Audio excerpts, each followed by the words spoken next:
Hello and welcome to World of SLP. Today we're going to talk about multiple sclerosis. 30th May is the World Multiple Sclerosis Day. As we all know, multiple sclerosis is a chronic illness which requires the input from various professionals, one of them being speech language and swallowing therapists.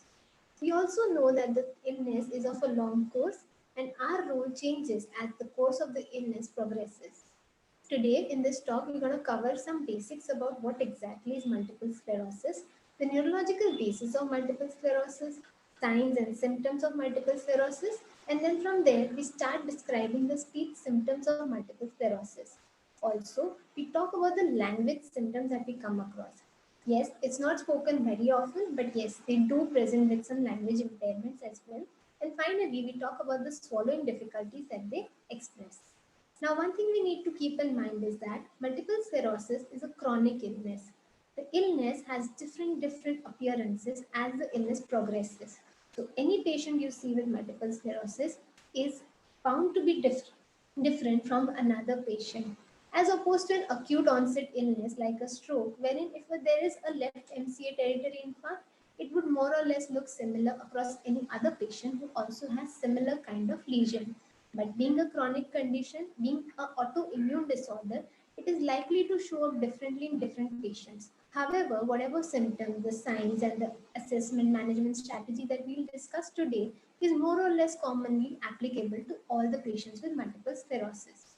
So let us begin the presentation right from the fact that what exactly is multiple sclerosis.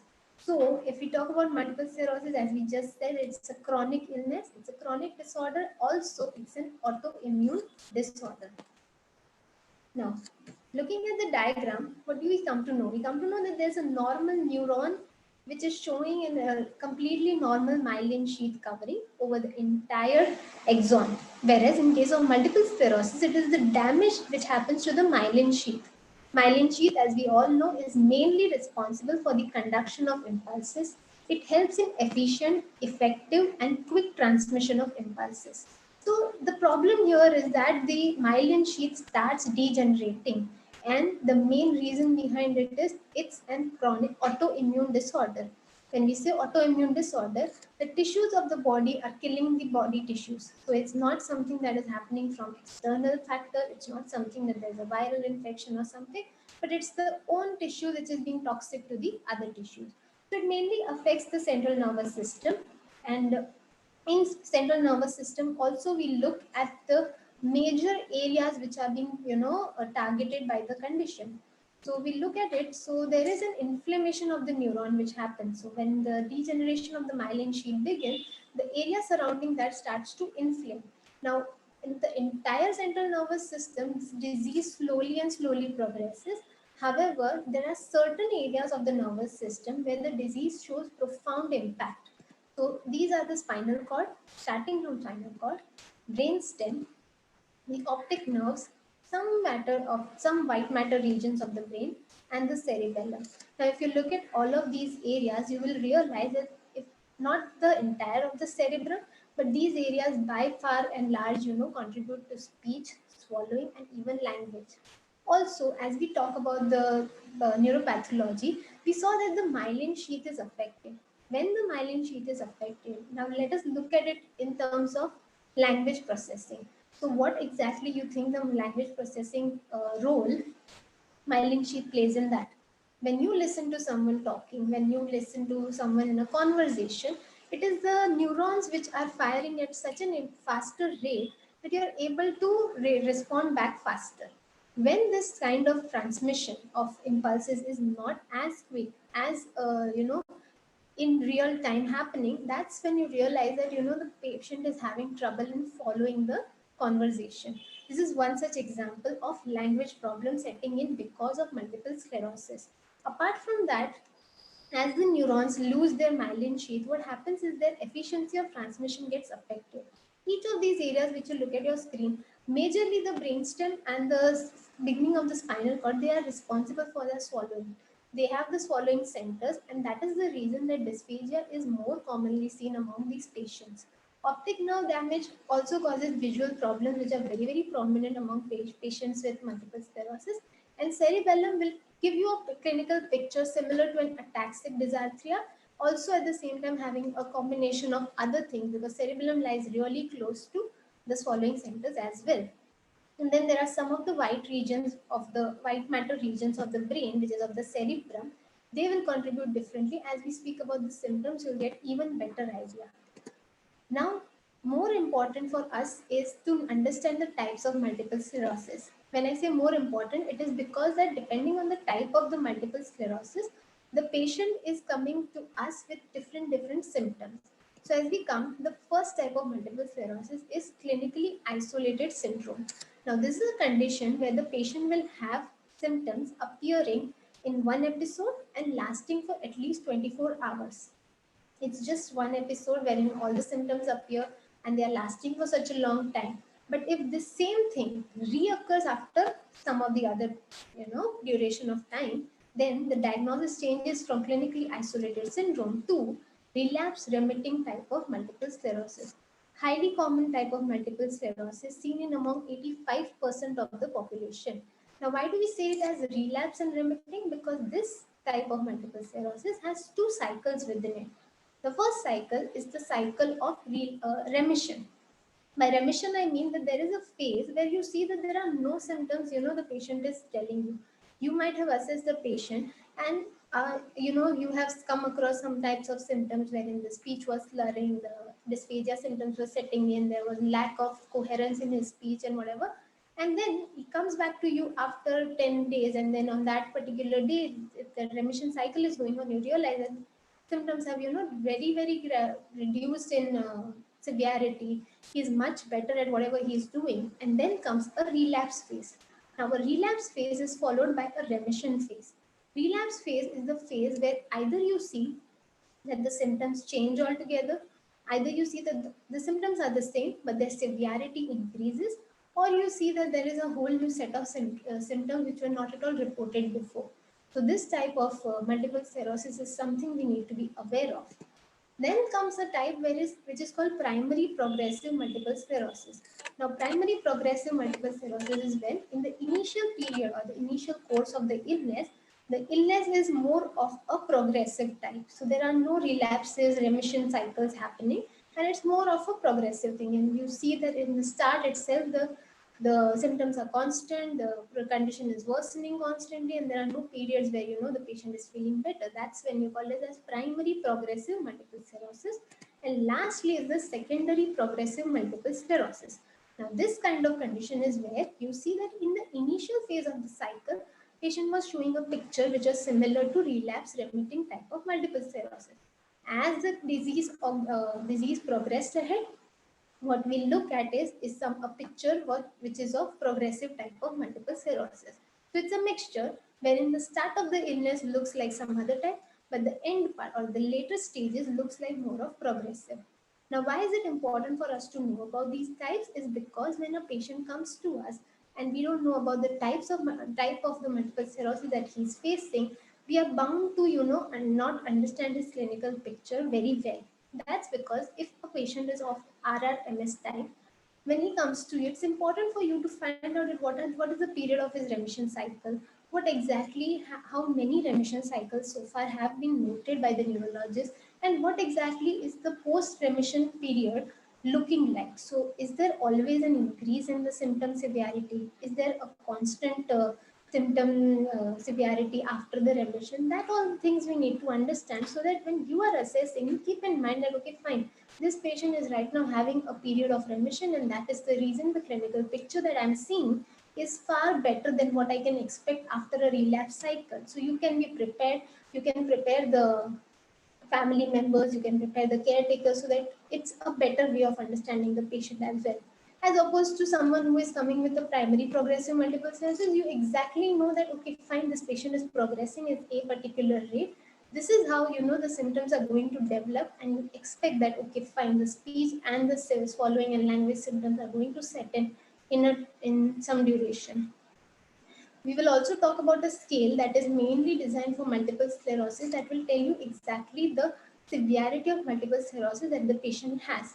It is also okay to understand that, okay, we have an early onset illness and we have a late onset early the period of the illness and late period of the illness, but it is even better if you have a quantitative value assigned by a particular scale that will help you to understand whether this patient is in early period, whether he is in the later half of the period, something like that.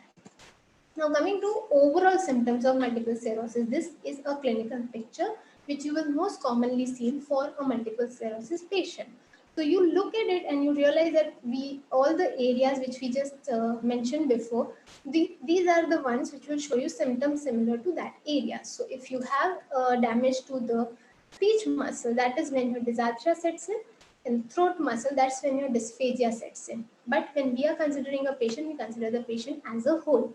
So we even look at some of the other aspects. That's the central symptom. That is, if the patient has fatigue, it's gonna make a huge difference if the patient is having fatigue. If he has cognitive impairment, if he has other sorts of psychological illnesses, wherein your therapy, your management, your other strategies will vary definitely. If the patient is having a better psychological state as compared to someone who is having a poor psychological state. Musculoskeletal also makes a huge difference because it's not just the muscles of hands and leg, but it's also the oral muscles that will have an implication.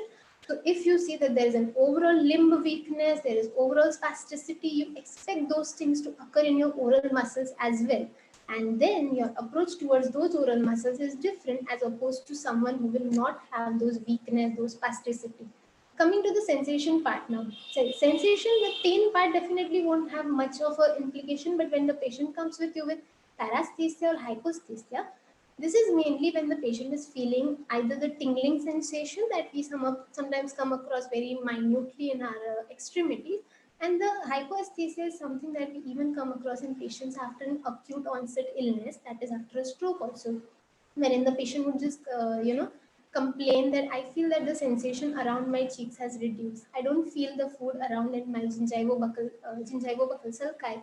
And that's when you realize that there is numbness, there is a loss of sensation, and we need to address it very well because it will hamper our oral stage of dysphagia. Bowel and urinary also will be adding on because as we deal with a patient with dysphagia, we are bound to keep certain things in our mind always because these things are having not direct but then definitely indirect implication on what kind of food you are selecting, what are the different consistencies that you can give to this patient, and then your choice of material also narrows down because if someone has these problems, we need to be more careful. But directly talking, we definitely have dysarthria setting in. We also have dysphagia setting in a patient with multiple sclerosis. Now, there are some psychological symptoms also of multiple sclerosis. We need to be more aware about this because as the patient is having a chronic condition, as this condition will go on progressing, what happens is the patient is bound to develop more and more amount of frustration. He's going to have those feelings wherein he will lose his motivation. And as a speech language therapist, we need a patient to have certain level of motivation. We need them to be there present when we want them to improve their speech, improve their language. That is why we need to take consideration of all these things because it's not directly related to language impairment or speech impairment, but presence of these conditions would worsen their prognosis to develop even better speech and language skills within the limitation of their illness. Now, what exactly do you see in speech-related difficulties? So, when we say speech-related difficulties with multiple sclerosis, we all know that we are talking about dysarthria because that we have most commonly come across. But also one thing to remember, as we just mentioned before, that the type of multiple sclerosis that we are talking about makes a huge difference with the kind of speech-related difficulties they will exhibit. There is an evidence in the literature which suggests that patients with multiple sclerosis are not as easily referred to a speech language therapist as commonly referred to any other physician or any other rehabilitative professional. That's because the symptoms of speech and language and swallowing set in very very late. So either they are not setting in late, or it is sometimes that the symptoms are there, but as you saw those other symptoms, the amount of importance given by a patient or by the caretaker to other physiological symptoms is much higher than the other non life compromising symptom of speech or language. So that is why the referral rate is usually less. But definitely when a patient comes to us, it's a responsibility to know the patient right from the start itself. So maybe when the patient comes to you, he is having a later onset or later stage of the disease. But if you go into deep down into the history, you will realize that okay, fine, the disease has already progressed from so many months or years, and this is the kind of clinical picture that I can expect out of it. So one thing is that, and the second thing which is important is that depending on the type of the MS. Now, if you are looking at a person who is having relapse and remitting type of multiple sclerosis, I already mentioned that there will be periods of remission and relapses. In between those two, you expect that the symptoms are going to worsen even more. Also, when you're talking about primary progressive multiple sclerosis, what happens is that usually in the earlier stages, you won't see the symptoms. It's during usually the later stages that the symptoms are noticeably greater in severity, that the patient comes to us and gets, like, I really can't cope with my voice, I really can't, and make someone understand what I'm trying to say. That's when our role starts. Now, going by all the subsystems of speech, we talk about respiration. One thing is common for all the symptoms that you will see for multiple sclerosis is that they often present with muscle weakness, spasticity, and fatigue. Now, all these three, let us think about. If a muscle is having weakness, definitely the kind of movement that you expect for a normal speech to occur won't happen. It might happen, but it will hamper in different ways in different individuals. Spasticity causes, some sort of difference in definitely voice. It causes a hoarse, harsh, or a strange, strangled voice. But at the same time, spasticity in the oral muscles makes that flow of articulators very, very difficult. That is the reason you will see that these patients have difficulty in articulation also. And fatigue has a result on overall production of speech. When there is presence of fatigue, you see that the patient tends to get tired even after a little amount of exercise or little amount of talking. That's when you know that okay, fine, the fatigue and muscle weakness together and causing major part of the symptoms of this patient. There is weakness in the chest muscle, because of which they will not be able to utilize their full lung capacity. Now, this sets a stage for rest all of the symptoms that we will see, most of them, if not all, because there is no adequate amount of air in my lungs. What I'm bound to do is, firstly, I will run out of air, and that leads to my second symptom, wherein you see that patient is producing a strange strangled voice because he's trying to speak on that residual volume, and because of that residual volume, the sound, the voice that is produced is very, very strained and strangled. Apart from that, whenever the patient is not utilizing his lung capacity completely, you see that the length of utterance is getting shorter and shorter. He is bound to get more fatigue. He tries to speak little, and then he takes frequent number of pauses. Now, these pauses are not what linguistically are acceptable. So their pauses make them sound more of irrelevant, make them sound more meaningless, and that is when you see that the language is also getting impacted. So it's not just one thing of the lungs, that it is just respiration, but it is an overall impact that you will see. Because of the poor coordination, you see that the next system getting affected is the phonation.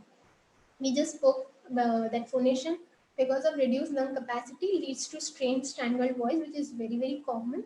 Also, the other thing that is directly related to your lung capacity is the amount of volume of voice that you are producing. So what happens is, you feel that the patient is not utilizing his lung capacity and he's speaking on very, very little amount of air in his lungs. That is when the loudness or the intensity of voice that you expect is not produced. So these patients are the ones who will have a lot of problem in increasing their volume intensity, in modifying their intensity, in taking that upward glide and downward glide. They'll have all these difficulties. Also, commonly seen a condition in them is the hypernasality of speech. Probable reason behind hypernasality is that there is a lot of weakness in the muscle, and because of that, the amount of movement that your nasal posterior pharyngeal wall and the nasal cavity needs to be done, that is not achieved, and as a result of which, most of the speech sounds are sounding hypernasal. Next part of the speech, which is the articulation, is more affected because they will produce imprecise consonants, they'll have slurred speech, they'll have distorted vowel production. Now, this is also accountable because the damage has happened to the cerebellum. The cerebellum will help you in that fine motor of the articulators in producing those clear consonants. And when there is a damage to that area, you are bound to see that that fine motor is lost and that refining of the sounds is lost. So that is one reason. Second reason is because of the damage to the nerves also, that the neurons are losing the myelin sheath. What happens is there is weakness and slowness mainly in the tongue movement. Now, tongue being one of the major active articulator, it leads to a slurring movement which will let the sound produced, but not as clearly as a quick and a precise tongue movement would produce. There is also weakness of lip and jaw, no question about that. But we all know that most of the sounds which are produced are because of tongue, and a weakness in the tongue leads to causing of your problem in articulation. Prosody is also one of the most commonly visible symptoms which you come across in these patients, and they have a typical type of speech which is defined as scanning speech. Now, when I talk about scanning speech, it's like a robotic kind of a speech wherein a patient is just going from A to Z, and there is no fluctuation in loudness, there is no pitch variation. There is like this monotone which is created, which makes their speech sound so much of scanning when he's just going through the words. It's not actually putting across the meaning to the opposite person. He also has a very poor control over the finer movements of the speech muscles, and because of this, the affect of the voice which we require, the kind of liveliness that a person needs to have during conversation is lost. So these are the typical symptoms that you will see, summarizing it in one of the chart. But if you look at all of this, you will definitely think about it. It looks like any other type of dysarthria, which would be affecting your cerebrum and your cerebellum majorly. But again, emphasizing that every patient is different. So maybe when you get a patient at for your first assessment appointment, you might see that there are few symptoms which are there. You might see that there are few symptoms which are not there. And it is okay to, just label it as disaster at the outset, because your approach towards their management really does not change the type of disaster as such. But what is important is understanding the symptom, also the why behind the symptom. Because if you know that this hypernasality is not because of some other neurological problem, but it is because of the reduced movement of the posterior pharyngeal wall, your approach towards the management changes completely. If you know that the slurred articulation is not because of any sort of paralysis, but it is because of the weakness of the muscle, your approach changes. So rather than focusing on, diagnosing the exact type of dysarthria, it would be even more helpful if with that information you try to find out the whys behind each of the symptoms that the patient is presenting. If you treat one symptom correctly, maybe you're just working respiration perfectly well, you try to build it up, and you see that there are chain of other symptoms also you might just treat. So it's not that your definition of dysarthria is not useful. Definitely it is useful, but when you talk about clinical picture, look at the symptoms, try to analyze the whys behind it. One symptom is leading to a lot of multiple things, because as we know, speech is an output of all these five working together. So try to have that understanding towards the patient, and also always remember that it's a chronic condition. Whatever you are seeing a picture today, after a while the picture is bound to change, and you need to be that much flexible. You need to be that versatile, that okay, fine, this is how the condition is going to worsen. This is how I'm going to change my strategies. Coming to the diagnosis, if at all we are, looking at the diagnosis very closely, then it would probably be mixed dysarthria, because you see that even the site of lesion is spastic as well as ataxic. So cerebellum is also included. Your parts of your cerebrum are also included, and in some cases, the disease starts with the involvement of the cerebellum, which is greater. So in that case, if the patient comes to you, you are bound to look at him and you will be like, it looks more like an ataxic dysarthria. Now, to assess these patients, typically this assessment is just like any other motor speech disorder which you would do whenever a patient would come with you post any acute onset. So my approach towards assessment of dysarthria post stroke compared to assessment of dysarthria post multiple sclerosis is more or less same, apart from a few things that you need to consider. These points are essential, because if you have a patient on a long-term basis, you need to be quick enough, you need to be vigilant enough to catch any of the change in the symptom, because it's a progressive condition. So your timing, your regularity, and your the kind of way you have broken down your reassessment goals, reassessment timing is essential. So you need to have a timely, regular, and monitoring all the symptoms over a period of time is extremely important in case of a progressive condition. When you're talking about relapse remitting type of multiple sclerosis, you realize that the assessment of symptoms post every remission cycle is also important. So you need to look at the progression, you need to look at the change, and also you need to look for the appearance of the new symptoms. So it's possible that the symptoms are still the same, but they have just increased or worsened in severity. It is possible that there are appearances of new type of symptoms also. So that is very, very important. Your typical assessment which you do for any motor speech disorder would start from the oromotor, the oral peripheral mechanism examination, which would go right from lips to jaw, teeth, tongue, and the palate. That needs to be done. You need to assess all the subsystems of speech. We'll not cover them in detail because we all have a fair idea about what. So when you look at respiration, you'll talk about what exactly is the type of respiration. You will see how much he's using his lung capacity. You might try to do some of the other assessment tools which are similar to the ones which you are using for Dysarthria. So counting numbers. Do look into the consideration that these patients are bound to be fatigued. So so the respiratory capacity will also be influenced because of fatigue. Articulation, you can do the regular testing of articulation. You can do AMRs, SMRs, and other things. Resonance, you can use the zoo passage and find out the amount of hypernasality that the patient is exhibiting. Zoo passage is commonly used for a cleft lip and palate patient, but if you are particularly interested in diagnosing resonance disorder per se, you can use it. Prosody, that you can judge by either having a conversational speech, either having the patient involved in a discourse analysis, discourse activity. And finally, phonation. For phonation, you can do the typical assessment that we do. You can do the maximum phonation duration, you can use your Surzer ratio, and you get a fair idea about what exactly and where exactly. These are essential because they give you a baseline at the first assessment itself. As you will move ahead, that baseline serves either your symptoms are progressing or they're improving. If they're progressing, how fast and with what exactly, is the triggering factor to cause the progression. Is it a remission cycle that has progressed? Is it the increased dosage of the medication that has caused the problem, or what exactly it is? Standardized assessment tool for speech problems is also present, however, it's not freely available. So, speech pathology specific questionnaire is for the person with multiple sclerosis, and it has 16 items which are mainly divided into three components, which we want to talk today. So, it has speech and voice in one component, it has swallowing in the other, and it has language component in the other. It's not freely available, however, a similar kind of approach can be used. If you are using this questionnaire also, it's better because this will give you, of course, objective information. It will help you in documentation.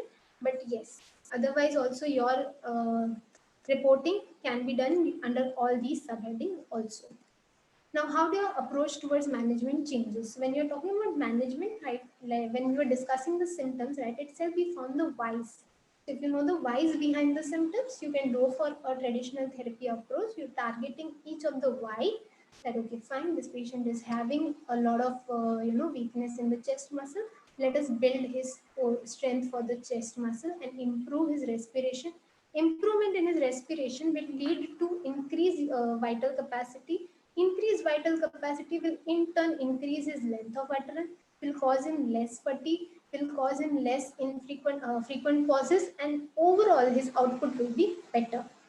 If you want to work particularly on increasing the loudness of voice, you need to make sure one thing, that you can use LSVT also with these patients. There are increasing evidence that LSVT, as effective it is for Parkinson's disease, it is as much as effective for multiple sclerosis also. The only thing is you need to maintain that required regularity of the session which is prescribed for LSVT. You need to avoid fatigue. By avoiding fatigue, you will avoid many other symptoms as well. Because if fatigue sets in, patient is bound to run on the residual volume, and if he runs on residual volume, he tends to sound very, very strangled. If he tends to sound very, very strangled, you will have difficulty in understanding. So it's like a cycle. You need to break it right at the outset by avoiding fatigue. To avoid fatigue, what you can do is you can chunk the utterances. Okay, fine, you're chunking it, you're putting it into the number of utterances that are perfectly fine. So maybe this patient is having only that much lung capacity that he can go up to 3 to 4 words per utterance. Chunk it.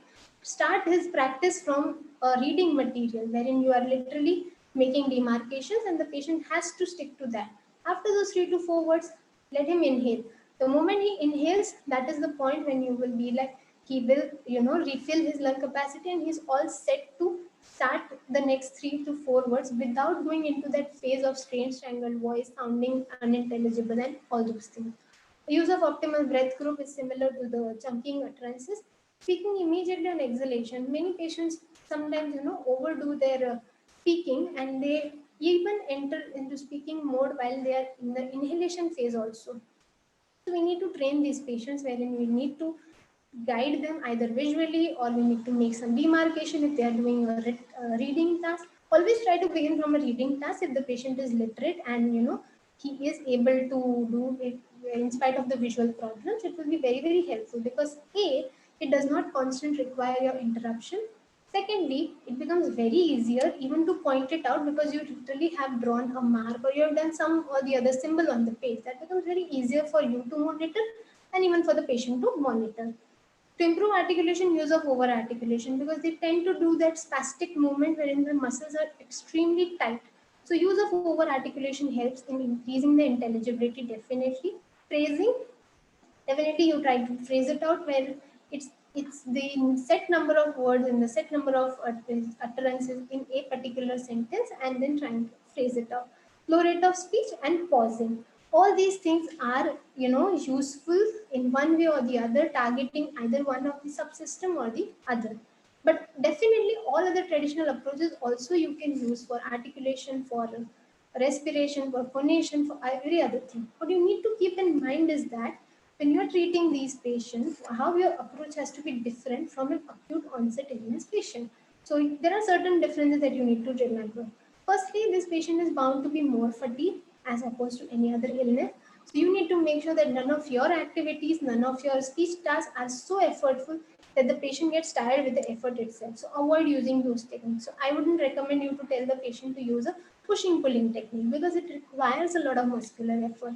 Timely reviewing these symptoms are essential as we have mentioned before also, because no matter if you're doing assessment or management, if you don't know the exact level of severity after a post remission cycle, then you're bound to judge him based on his previous remission cycle. So keep analyzing him on time to time.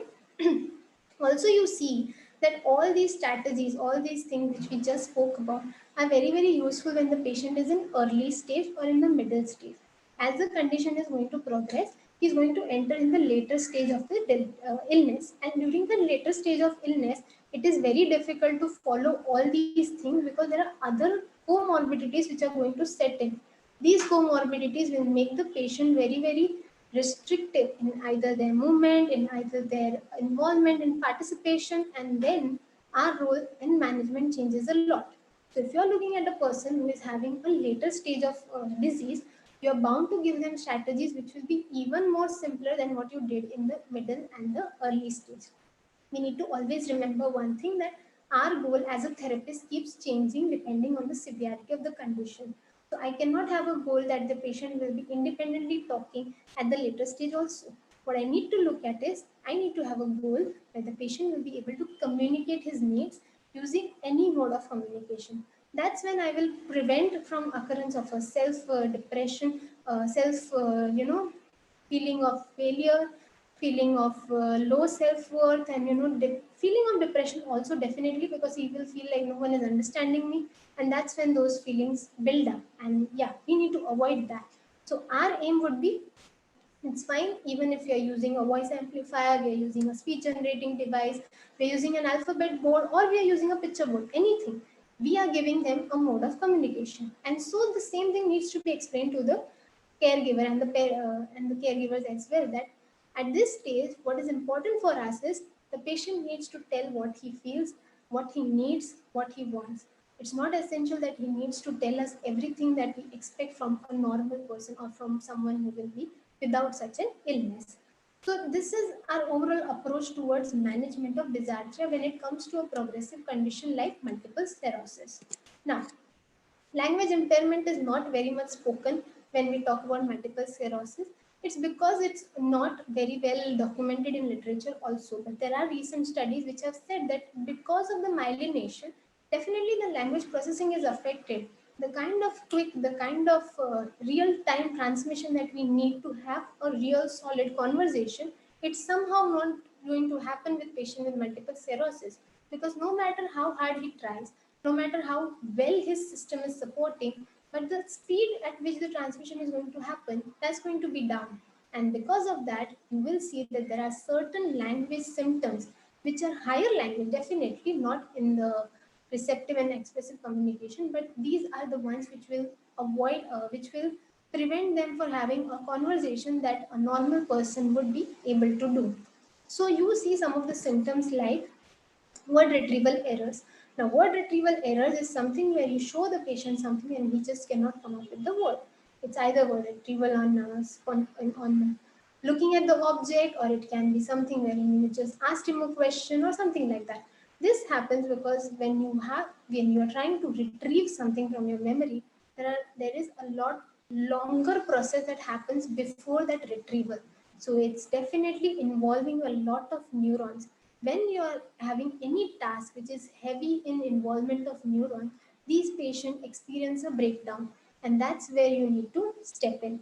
Slower in responding, definitely it's because your statement has been heard by them.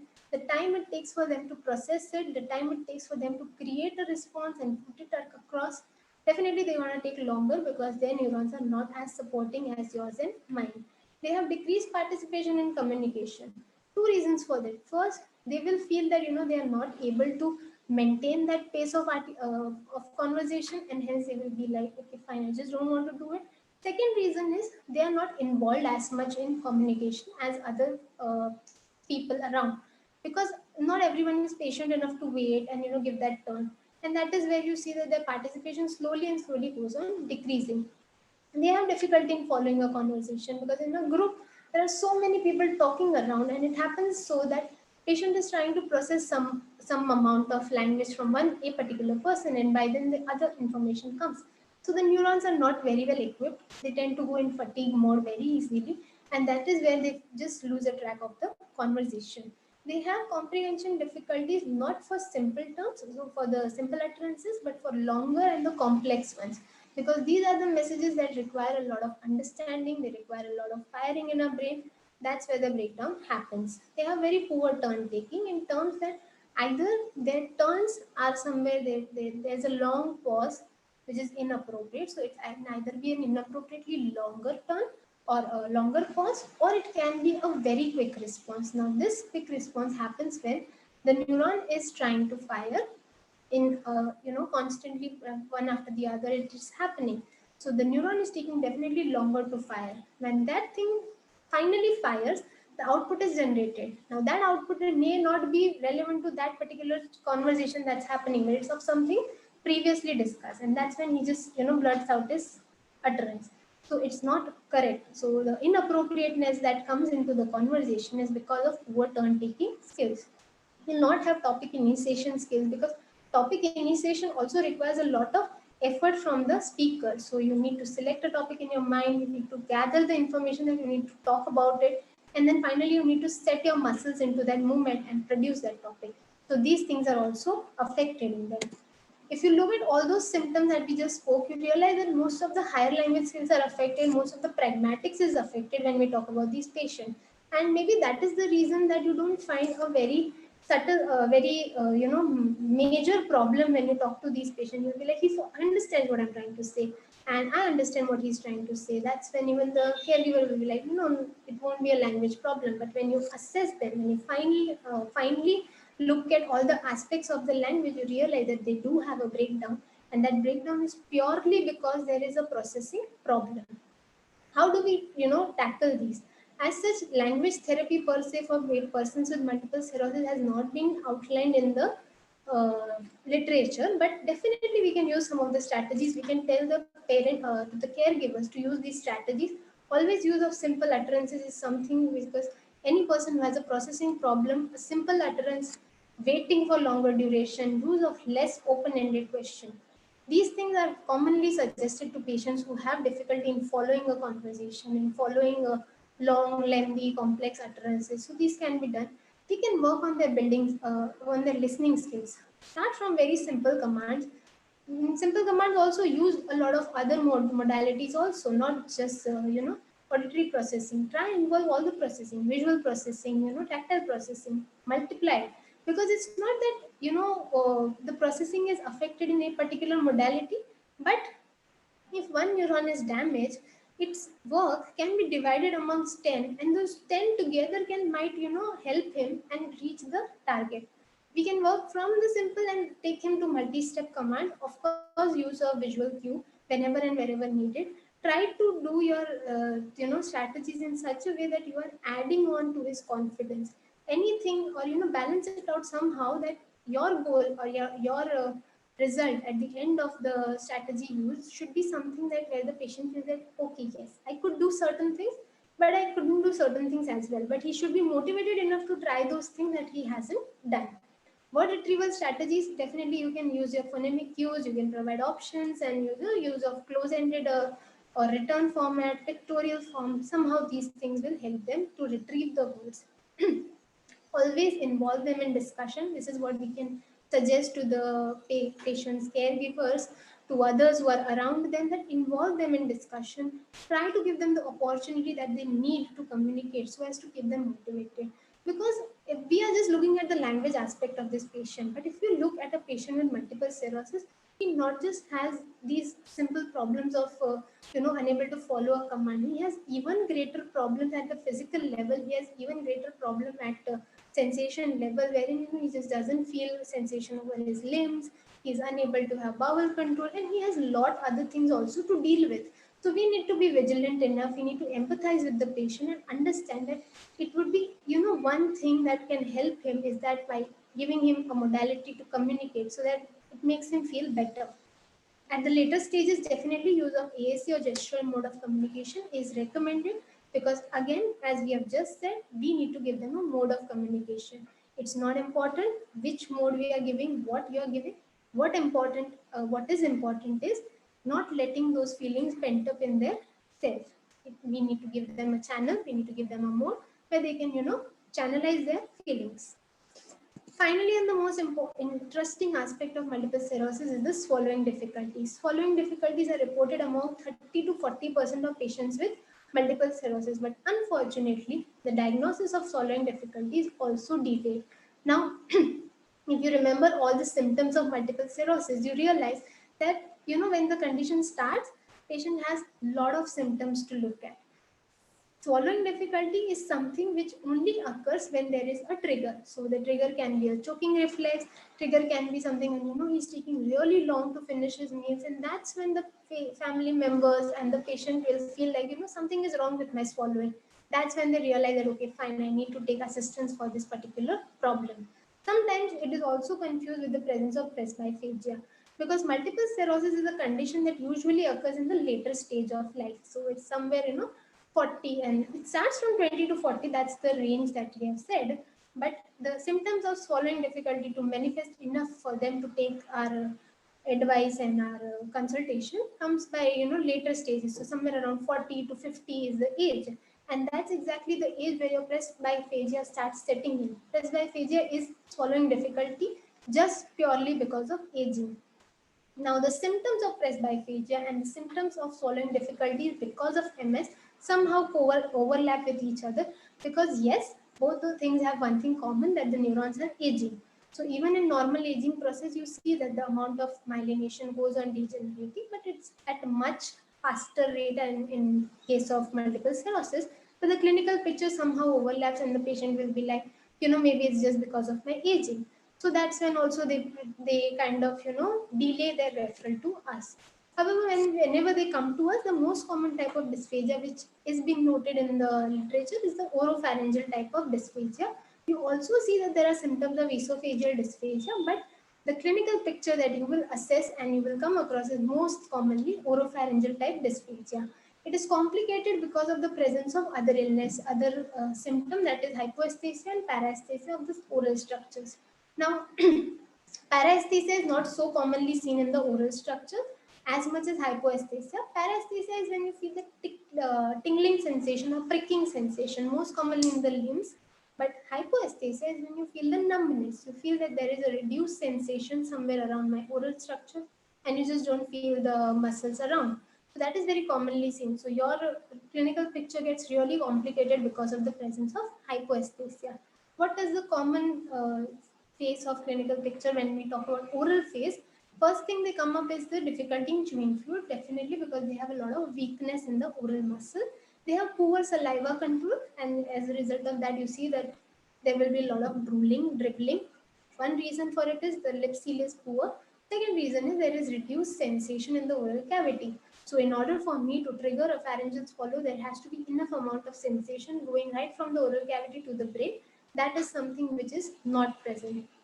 You'll see a lot of pocketing of food in the gingivobuccal sulci. That's the place between your teeth and the cheek.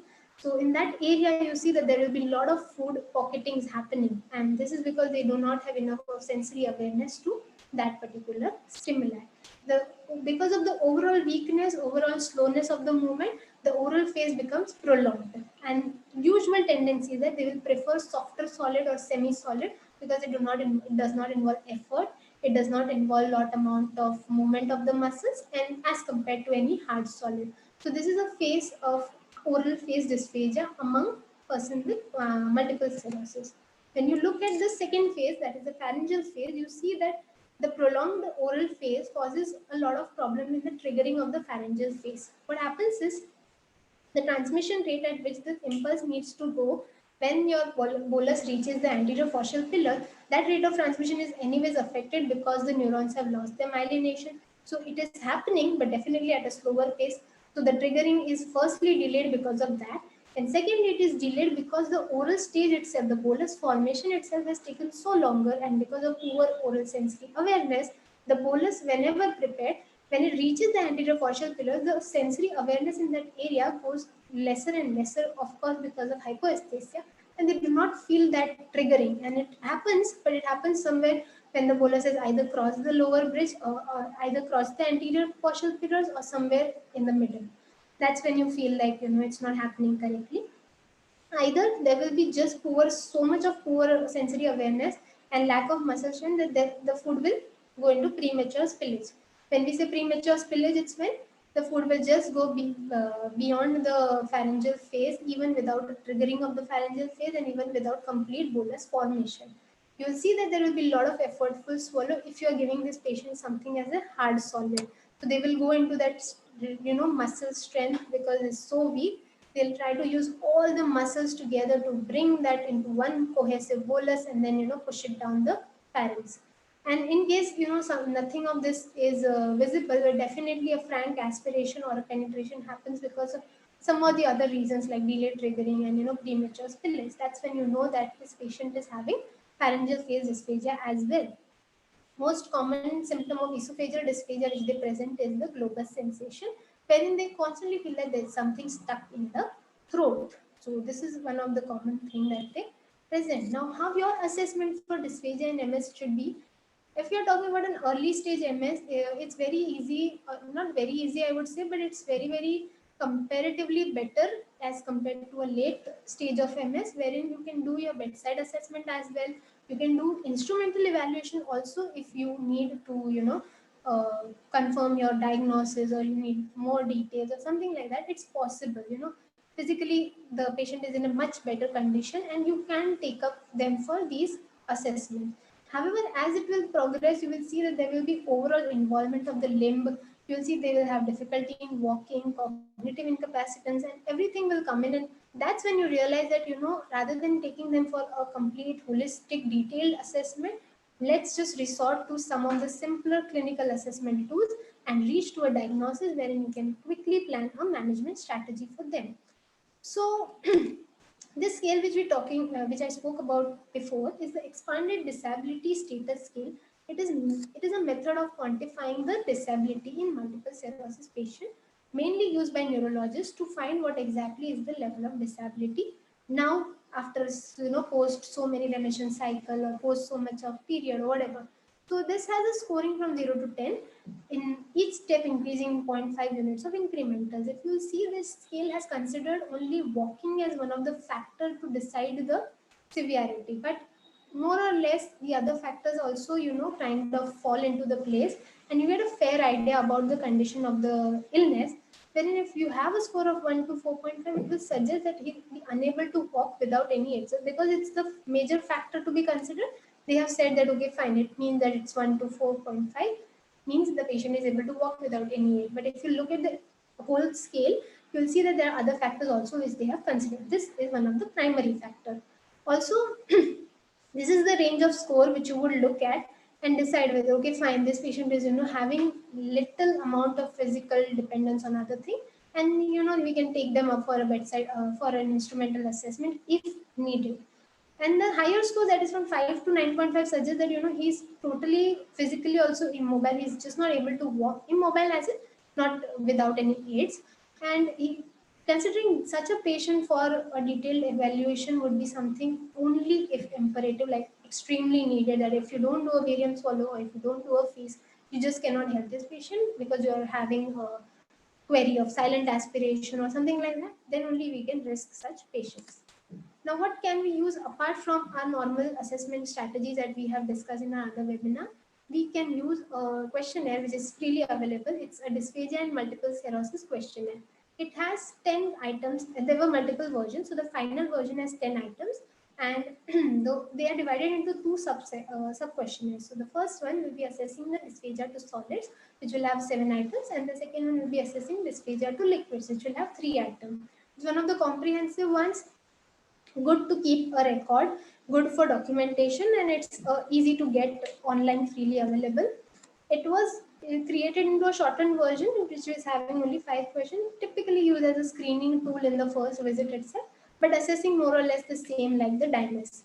And the last is this dysphagia screening questionnaire for multiple sclerosis subjects. Now this is somewhere there is an ordinal scale that has 5 questions, wherein each question has a 5-point rating scale which will tell you the severity of that particular symptom. So this is also freely available, and we can all use it to improve our documentation, to improve the quantitative aspect that you can attach with the report of the patient. Now, how your dysphagia management should change depending on the condition of the patient. It is very, very important because in the early or the middle stages, you can help the patient. You can do a lot of things that will maintain their hydration, maintain their nutrition, try to keep their normal body weight and everything. So there are a lot of things that you can do, the caregivers can do, and it's easy, it's feasible. So first thing that you will do is safe swallowing strategies. For safe swallowing, there are n number of safe swallowing strategies, but looking at the symptoms that we just described for multiple sclerosis, safe swallowing would be taking smaller bites, using more of a wash down technique. A wash down technique would be something like if you feel that there is a lot of clogging of food or pocketing of the food in the sides, you can use 1 or 2 sips of water after every 2 to 3 bites, clearing the oral cavity and then taking another bite. We can work a lot on consistency modification because it's sometimes really difficult because you are giving a hard solid to the patient. Patient is undergoing a lot of fatigue in eating a little amount of food also. Rather than that, why don't, because that will hamper his nutrition intake and his hydration intake as well, because it will not let him have that whole meal which we otherwise would have had with a consistency that is more manageable for him, more tolerable to him. So why don't use a consistency modification? Take it to a consistency which is very much useful, very much easy for him, manageable, and try to maintain a balance.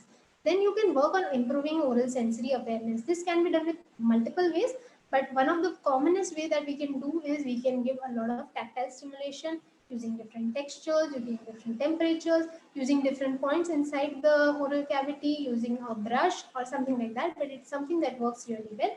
You can improve the swallow trigger, wherein you can try to stroke the anterior facial pillars using a swab stick that was spoken before, and try to trigger a pharyngeal swallow. Also, what you can do is you can use a swab gauze piece dipped in water, slightly dipped in water, not much, that can cause a literal choking, literal amount of water.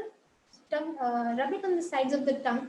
That will create a lot of saliva, and hence the patient will feel the trigger for swallowing. You can even tell them to keep a small amount, a little the chocolate kind of a thing or a peppermint, which causes them to cause more and more salivation, and then triggering of the pharyngeal swallow. Appropriate posture is something you can recommend because most of the time, because of the limbic involvement, they will have a posture which would be either stooping, which would be either drooping, and that sets a stage for dysphagia. Sometimes the patient's complaint presenting will be like it takes really long to complete a meal. So that's where you can tell him that you can break down your meal time into 2 or 3 sittings, because completing a whole meal in one sitting is difficult. Firstly, because of fatigue. Secondly, because of a lot of effort that he's taking, and there are more risk of having aspiration, because sometimes he might just hurry up with the food stuff, and this might set a stage for aspiration. Rather, make it a balanced diet, break it down into 2 to 3 meal timing, and complete the nutrition intake. Strengthening of the oromotor muscles should be the same like what you would do for dysarthria, because overall weakness of the muscle is constant. May the same tongue is involved for bolus formation, the same tongue is involved for speech. So if you are having a constant oromotor, oral sensory input from your side for working on either speech or dysphagia, it should help in strengthening of the oral muscles also. Now, later stages of the condition, when it comes, your management towards dysphagia becomes really tough, because this patient will have a lot of problems apart from the dysphagia aspect itself. Limbic involvement, increased sensory problem, lot of remission in cycles, cognitive incapacitance, and these things will hamper just the way they did for dysarthria management as well. So your goal sets to two only, that you have to prevent aspiration pneumonia from occurring, because if the patient is completely on oral feed and already in the early and the middle stages you saw that there were symptoms like whatever we described, he will definitely be at risk for developing aspiration pneumonia. So because of his poor swallowing function, make sure that you are giving him a mode and will prevent the occurrence of aspiration pneumonia. Also, at the same time, make sure that you're maintaining adequate nutrition and hydration. So that's when you do either use of an enteral feeding, which is the safest way, either using a RAS tube, but most literature have suggested that use of a PEG tube is more recommended, because it's a prolonged condition, and RAS tube is something which is not very feasible, not very comfortable to the patient. PEG is something which is more commonly suggested to these patients. Compensatory techniques is when you cannot restore, you try to compensate. But looking at the patient, you need to decide whether this patient is even there for me to work on the compensatory techniques. In compensatory techniques, you can use the consistency modification and the postures and something, but at later stages, it is not very much recommended, because the patient has comorbidities and it will in turn create more problems for him. So this is an overall gist about what multiple sclerosis looks like. What is your role? Because your role as a speech language therapist today, we saw it is in speech, it is in language, and it is in swallowing as well. It's not just devoted to the later stages, it is not just devoted to the early stages. It is a constant role that you need to play. You might have a greater role in the initial stages, a lesser role, a lesser input in the final stages, but you need to be there, because you are a specialist who can work on any of the modalities, any of the maneuvers, anything, and let these three things flowing in a better way than it would be without your help. What I tried to collate with this whole presentation was multiple sclerosis awareness is needed, not just amongst the professionals, but amongst even the common man also. Because this condition is something that sets in around 20 to 40 years. It often goes unnoticed. It goes unnoticed because people do not really come across these symptoms. They do not realize that, this is something I need to seek a neurologist. This is something that I need to seek a medical professional help. So if we have an idea about it, we can definitely look for red flags. We can think about it and work it out accordingly. If you have liked this video, if you have found it informative, do share your views on the feedback section and the suggestions that we have. Do recommend this video, the channel, to all your friends of SLP who might benefit with this. We will definitely come up with more such content. Stay tuned and thank you.